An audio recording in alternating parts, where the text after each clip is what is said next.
can find in Reddit every once in a while. Viewers hidden. Dude, I need to get on the YouTube grind more, bro. What's going on with that?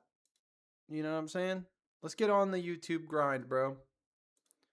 All Twitch and YouTube. All right. Without further ado, dude, let's take a sip of this brew, dude. Let's get the hop de doo doo. What's new, dude? Let's jump in, dude. All right, first up, we have coworker making a habit out of asking me for rides after work. How to set a boundary without creating an enemy. A little bit of context. A coworker used to ride me. Oh my God, I did not mean to say that. A coworker and me used to ride the train together after work. I recently began driving to work. Coworker starts asking me for rides from the train station. The first few times, fine. The last straw was him suddenly asking me to drive his girlfriend's place right before arriving at the train station. I arrived at the train station and told him I can't. He reluctantly gets out. Based on his behavior at work, he's a bit of a sketchy character. I don't want to make an enemy in the office, but at the same time, I feel like the more rides I give, the more he will ask. Really don't want to deal with this person outside of work. How do I set a boundary here? Well, welcome to Scoob's Court. Good question, Buster. So you're giving rides to a guy who you used to ride the train with. You say he's a bit of a sketchy guy, and now he wants you to take him from A to B before and after work, also giving him rides to work continuously. How do you go about this without making an enemy? I think the easiest way to go about this is to be like, hey man, I don't want to give you rides to work anymore because you're a giant piece of shit. And that's where I would leave it. Surely you won't make an enemy that way, and I think that really nails the problem down to the floor, and I don't think you really will have any issues after that.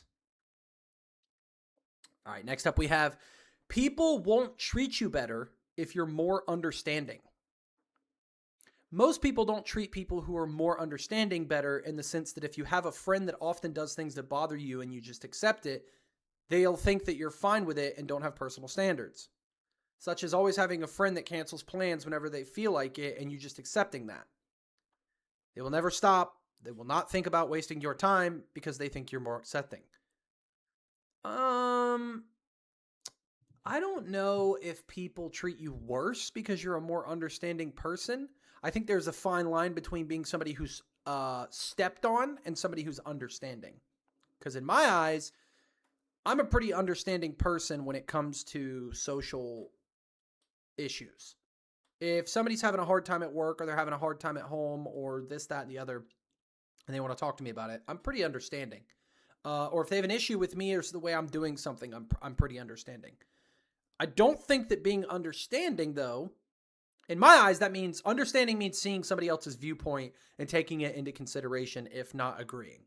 That's what understanding to me means. I don't think by being understanding, that means that people treat you worse. Because I assume that the opposite end of the spectrum for that would be, if you're not understanding, then that means that you're more disagreeable, which means that you're probably taken as more of a combative person, which would mean people would dislike you even more. So I don't know. I feel like that inherently is just kind of like, I don't know, maybe that's just the way I see it, but all right. Let's see. Is it just me, or is introducing people to each other becoming less common? Oh, this is a pretty interesting one. I'm 28-year-old. I just moved to a larger city for work and study. I made a few friends through college and clubs and other activities, which is great. Maybe it's just how I was brought up. But when a friend and I run into someone else I know, I naturally introduce them. It seems like a simple way of making people feel included. I've noticed this happens a lot with people my age and older. For example, in the book club I joined has a lot of older demographic. However, when people my age or younger, I've noticed that there isn't the same effort to introduce mutual friends and acquaintances. For example, at the climbing gym I joined, I go with a friend who is a regular there. They'll run into each other climbing and start chatting and make no effort to introduce me, even though I'm standing right there. Eventually I introduce myself, but it feels more like I'm imposing on them. All right, well, time out. Time out.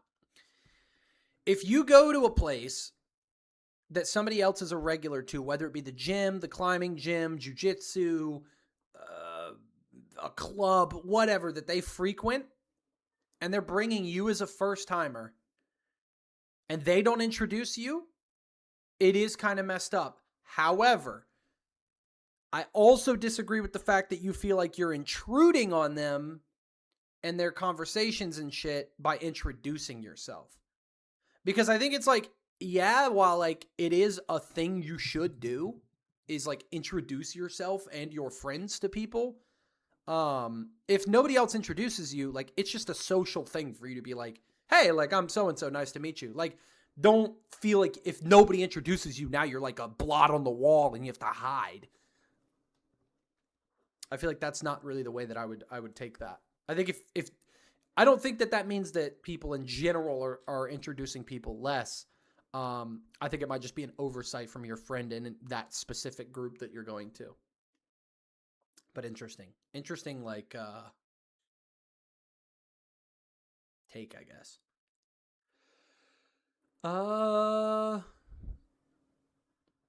this is a good one. Firefighters saved me from a stalker. Would it be weird to bring them cookies as a thank you? I don't even have to read the whole paragraph. I can tell you right now. No, because firefighters love food of any sort.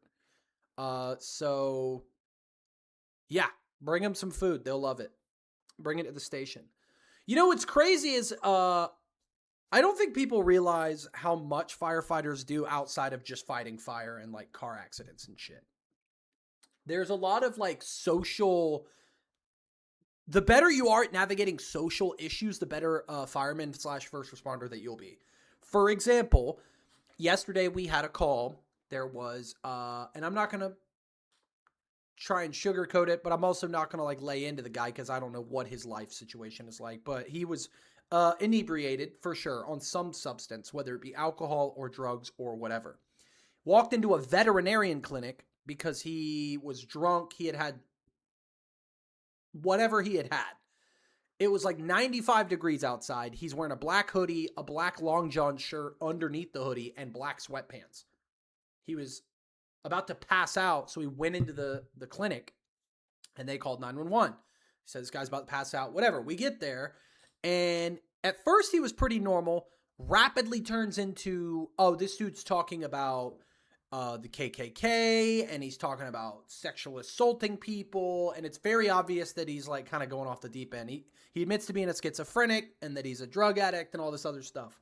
Now, he is saying these wild things in the lobby of the veterinarian clinic.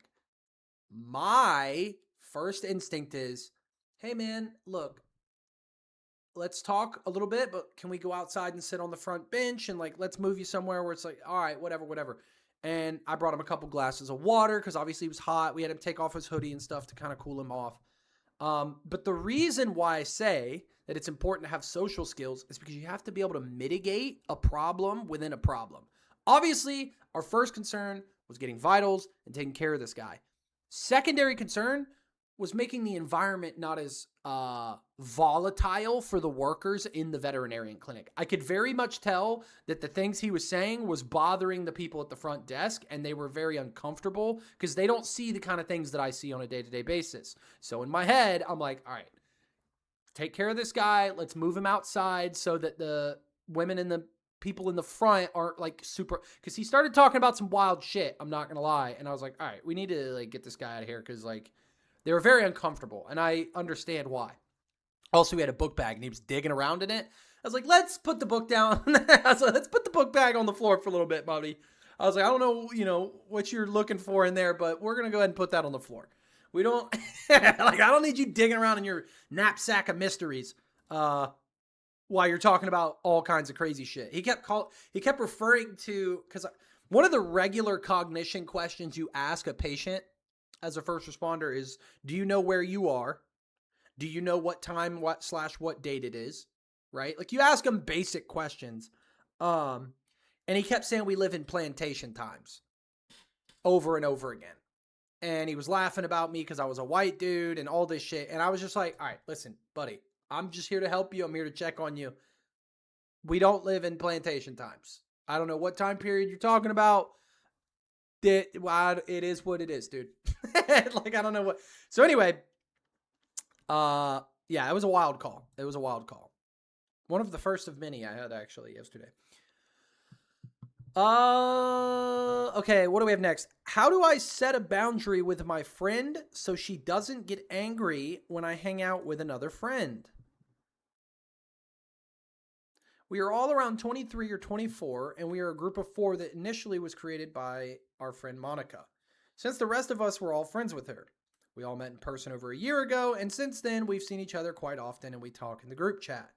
One of the girls I met is called Sophie, and upon meeting her, we instantly clicked. We have a similar type of humor and shared interests. We vibe easily. We hang out one-on-one last weekend for the first time, posted a story on Instagram, and when Monica saw it, she acted very poorly. Well, it sounds like Monica is a bad friend, because no friend that's a real friend is going to care if you hang out with a different person as long as you don't bail on previously made plans to do said hanging out. There is no universe where any of my friends would care who I hang out with in my own free time. So unless you're canceling plans to do something else, then I would say that this friend is probably not someone that you would want to hang out with. All right. We got how do I make friends? I've tried so many different ways to make friends, and I think it's gotten to a point where I feel hopeless and want to give up. I'm an extrovert. I love hanging out. I'm in college, by the way. At the beginning of college, I was going up to random people and talking to them, maybe a mistake. It did lead to a few friends group until drama happened and they fell apart. I tried asking acquaintances to hang out, but that wouldn't work. They'd apologize, say they were busy, and this, that, and the other. One time, a girl invited me to sit next to her in class. I was so excited, but afterwards, I had no idea to become friends with them. She messaged her a few times, but a lot of people tell me I'm social or charismatic. I don't think awkwardness is the main issue. Talking to strangers comes pretty easily. It's coming closer that's hard.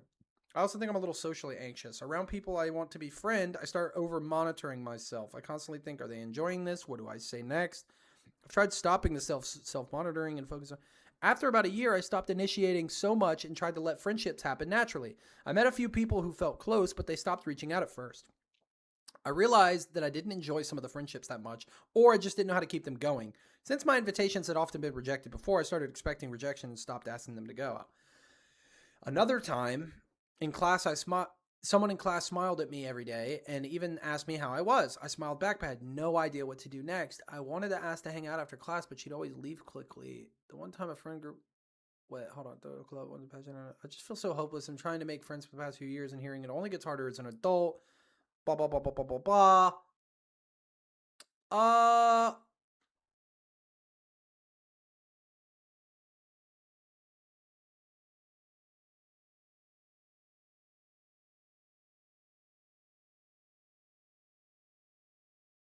Yeah. So here's what I will say.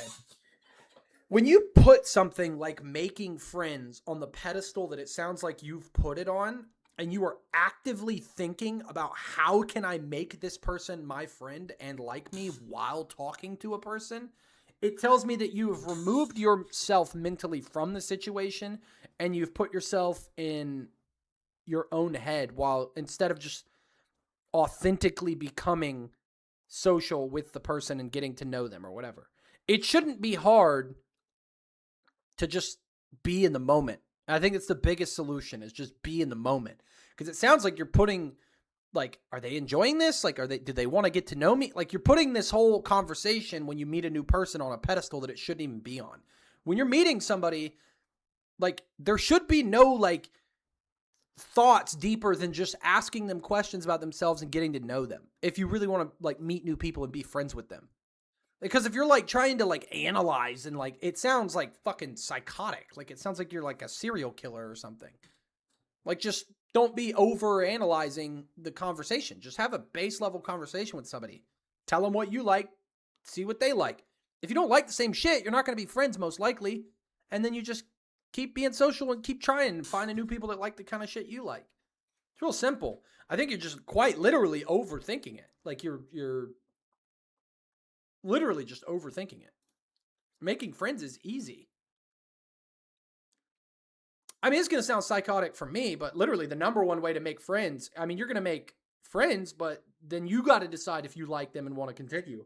The number one thing that you can do, the easiest way to make friends is by listening to what people like and letting them just yap. Like, the more you ask people questions about themselves and the more they can like tell you and like be like, oh, I like this, I like that, I like this, I like that, and you just let them talk, they're just gonna like you because you're like, oh, you're a mirror for them. You just exist as a bubble that they can just throw shit at, and then it'll just sit there and absorb all of it. Because that's what most people want as a friend, and then laugh at their jokes, and then there you go. If you just want friends, I don't like. If you want real friends that like the shit you like and are actually cool with you, you got to make your own assessment of like how they are as a person, because it goes both ways. But from what you said, if you're cool with talking to people and cold approaching people, then hey, just keep doing what you're doing. Just listen to them more than you're talking. All right. We got, as a man, how do you genuinely make female friends? All right. I'm not even going to read this entire paragraph. I'm just going to go ahead and tell you now. It is literally, there is only one way that you can have female friends. There's only one way. Two ways, actually. There's two ways you can have female friends. Either one, you were gay and you have female friends that way, or B, you're a straight dude, but you're in a serious relationship where it's impossible for you to even think about other women. And then that's it. Because if you're a single dude and you're trying to have girls that are friends, it's just dead. You're going to end up trying to sleep with them or hit on them or whatever. I don't care what anybody says. People are going to disagree with that take. I don't give a fuck. It's stupid. I don't care. The only way that you can be a man and try to make a genuine female friend is if you literally are so infatuated the person that you're with that you are not thinking about like anything else with other people. And then maybe you could fucking consider making a friend with them. But at that point, it's just like making a friend with anybody else. But when you deviate from the fact that they're a man to a woman, like when you start drawing the line, it's like, well, this is a girl and I'm a dude. You're already in the wrong place. Because to me, like when I meet a girl, like if it's like somebody at work or something and I want to be friendly with them, it's not like, oh, it's a dude or a chick for me. It's just a coworker. Like just a gray area where I'm like, there's just another person at work. So the moment you start dissecting, like, oh, this is a chick. How do I become friends with a chick? Like, you're already in too deep. All right, we got a lot of people seem to think I'm dumb. It's really hurtful. What do I do? Sorry for laughing. A lot of people seem to think I'm dumb. It really hurts. What do I do?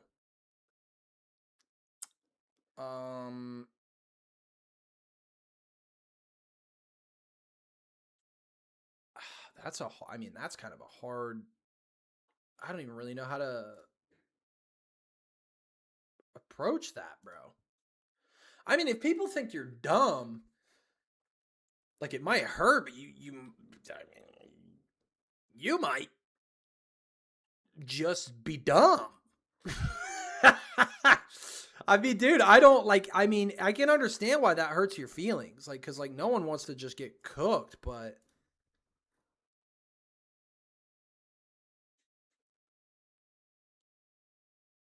dude, some of these like advices are insane.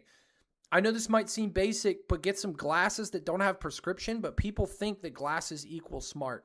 Dude, I don't think if you have terrible takes wearing glass, I know a lot of fucking idiots with glasses.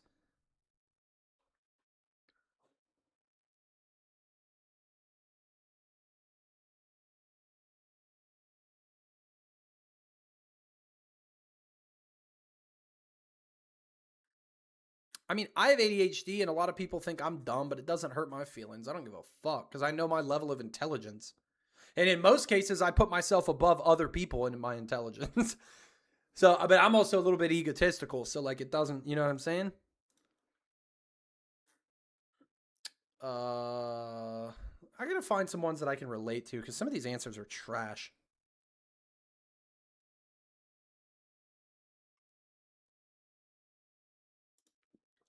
Why doesn't this guy want to be my friend?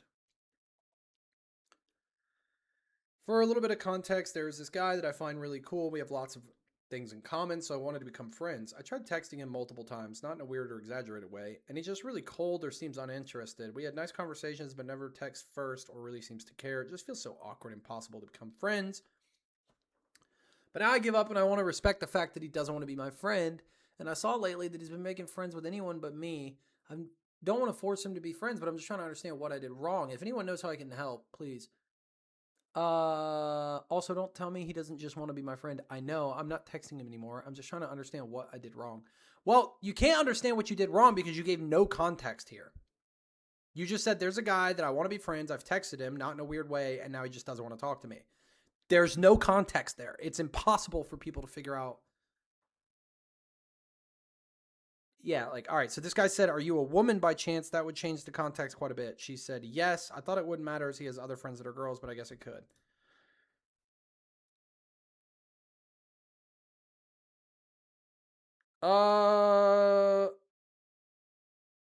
Yeah, so it sounds to me like you're a woman that wants to be friends with a guy and he doesn't find you attractive, therefore he doesn't want to be your friend. It's kind of like the last statement I made where girls and guys are not friends unless there's like banging involved or whatever.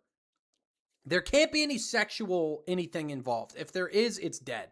And so what I assume is that you are not sexually attractive to this guy and you're trying to be friends with him and he wants fucking nothing to do with you. That's blunt and that's terrible. That's life. And like, it's fucked up, dude, but that's just what it sounds like. That's just what it sounds like to me from what I read. I mean, I don't know I don't know the whole situation. Yeah, I mean, it is what it is, dude. Just cut them off. Fuck them. But I would assume that's what's going on here. How do you deal with somebody who degrades you subtly? Okay, here's the context. Did you know you have a blemish on your face? You need to take care of that because some people won't be very kind about it when they let you know. I take a shower every day. There's not much I can do about it.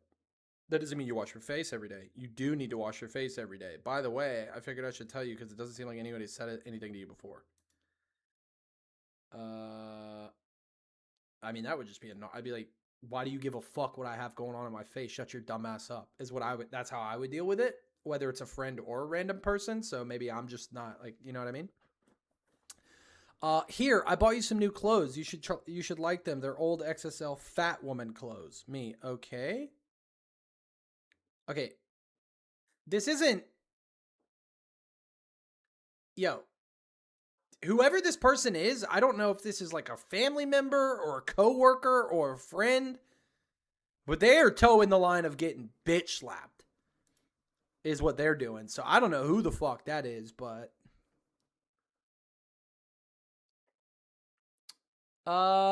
let's see. How do I let people know I'm not in a good place? They said, how do I communicate to people that I'm not in a good place and need space without placing unnecessary emotional labor on them or making them hold my hand? Is it best if I just sit in the background instead of just walking away, be honest and communicate to the people in my life? I've tried writing it down, but it comes out passive aggressive and that's not what I want to do. So how do I want to do? I mean, it depends. Are you talking about like a depressive state or are you talking about like, you know what I mean? Because I think just straight up telling people, hey, I'm not in a good place. Honesty is the best policy. I think there are so many fucking liars and tiptoers and people that pussycat around about their opinions and their feelings and shit nowadays that it drives me up a fucking wall, bro. Say it plainly like it is. 99% of the time, this shit is the answer to most problems that people have in life. Say it plainly like it is. Don't run, don't change, don't obscure, don't hide, don't pussy out. Just say it like it is. Because white lies and molding the answer to the way that best fits what you think is the situation is almost always going to make shit worse. So say shit like it is in life. That's just the way it is. Say it like it is. So many people do that shit. And it just makes it worse. It causes problems to fester. And it's ridiculous. Festering results in resentment, avoidance, fucking you name it, dude. It's like, bro, just say shit like it is, and you will be surprised at how many problems get solved way quicker. Is it a harder pill to swallow? Absolutely. But it's better to swallow the hard pill immediately than to have a whole bottle of shit you gotta swallow later, and it's impossible. Is it natural to feel only vibrant when other people are around? I don't really. That's a bad question. I don't.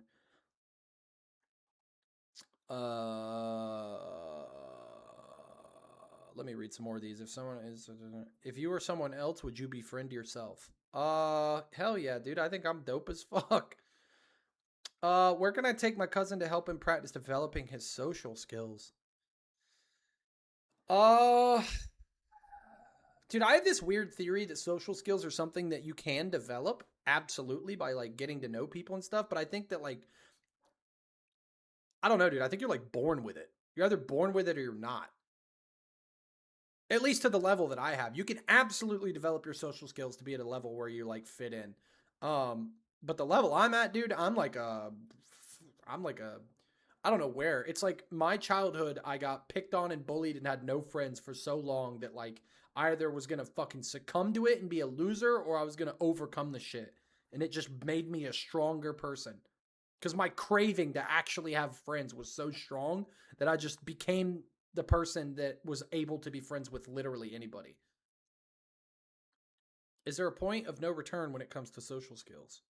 How do I know somebody's actually interested in me? How can I explain my viewpoints? I want to see some different ones. How do you come up with topics when talking to a stranger? That I don't know. I'm ADHD, so that shit just flies out of my mouth. I can't even control it. I actually have a problem with the opposite. I have the problem with keeping it to one topic while I'm trying to talk to somebody. How to be witty and humorous in an unfamiliar language and culture. I mean, brother. Actually, I have a quick one. 90% of the humor that you give when you're talking to somebody with a different culture, different language, is you not understanding their culture or their language. As long as you do it in a respectful way that's not disrespectful, most of the time people will laugh just because it's funny. You have no idea what the fuck you're doing. The easiest lowbrow humor is the dunce. If you're trying to be a more funny person, like the easiest way to do lowbrow humor is just be a dunce. Just be a fool. Being a fool is like the easiest way to like kind of be funny, but don't overdo it, obviously. Like don't do stupid shit that's like cringe. I don't know. Dude, teaching people that are cringe how not to be cringe is impossible. I don't know how people do it.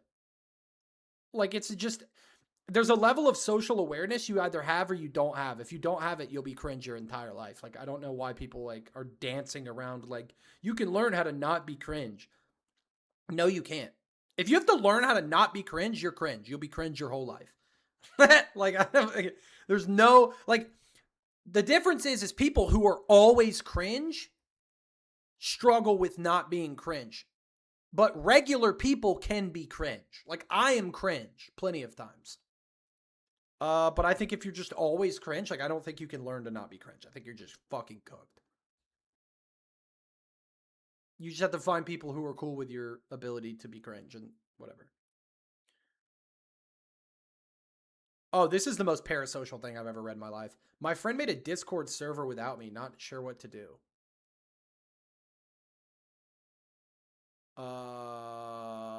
You're probably the annoying guy in the Discord who fucking annoys people. Like, I don't know what to tell you. I've made Discords without other people all the time because I specifically don't want to be with those motherfuckers. Like, it just is what it is, bro. Like, if you're a lot and you're always bothering people, like maybe you're just being annoying. I have two of my best friends are no longer in the Discord with me ever on a daily basis. They literally hang out in a separate Discord for me and they never fucking talk to me. And it is what it is. I think it's because they play a new game that I don't fuck with at all, but I have no fucking clue.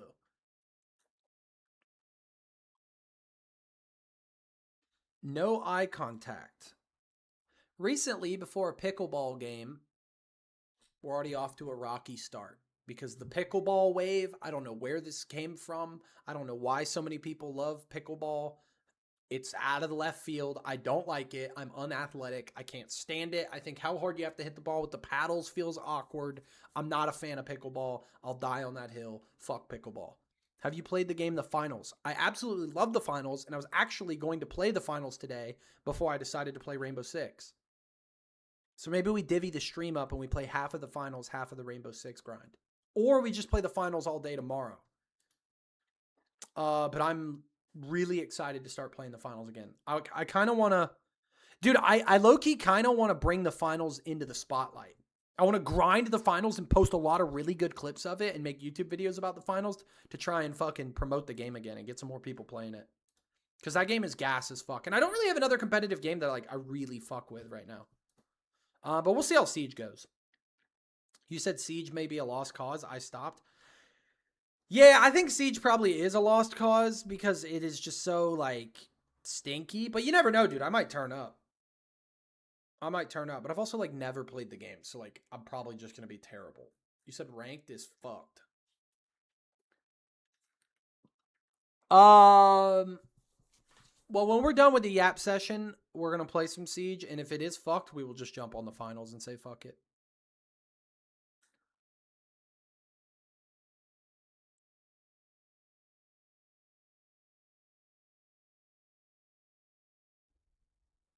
Okay, anyway, so back to this. No eye contact. Recently, before a pickleball game, a friend was talking to me and another friend slash player about something bad that had happened to her family before the other player showed up. While she was talking to us, she only looked at the other friend the entire time, a couple of minutes, like I wasn't there. She had mentioned quickly what had happened a couple minutes before, then was panicking about something else that the other friend had helped to solve quickly by looking it up on her phone. I felt intentional, but I have no idea why. Any thoughts on why?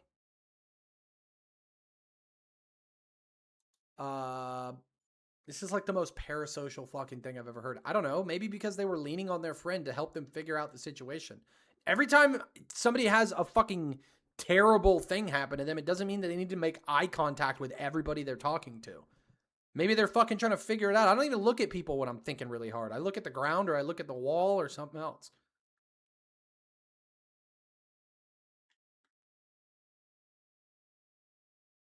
Maybe you're just staring at them too hard and they felt uncomfortable.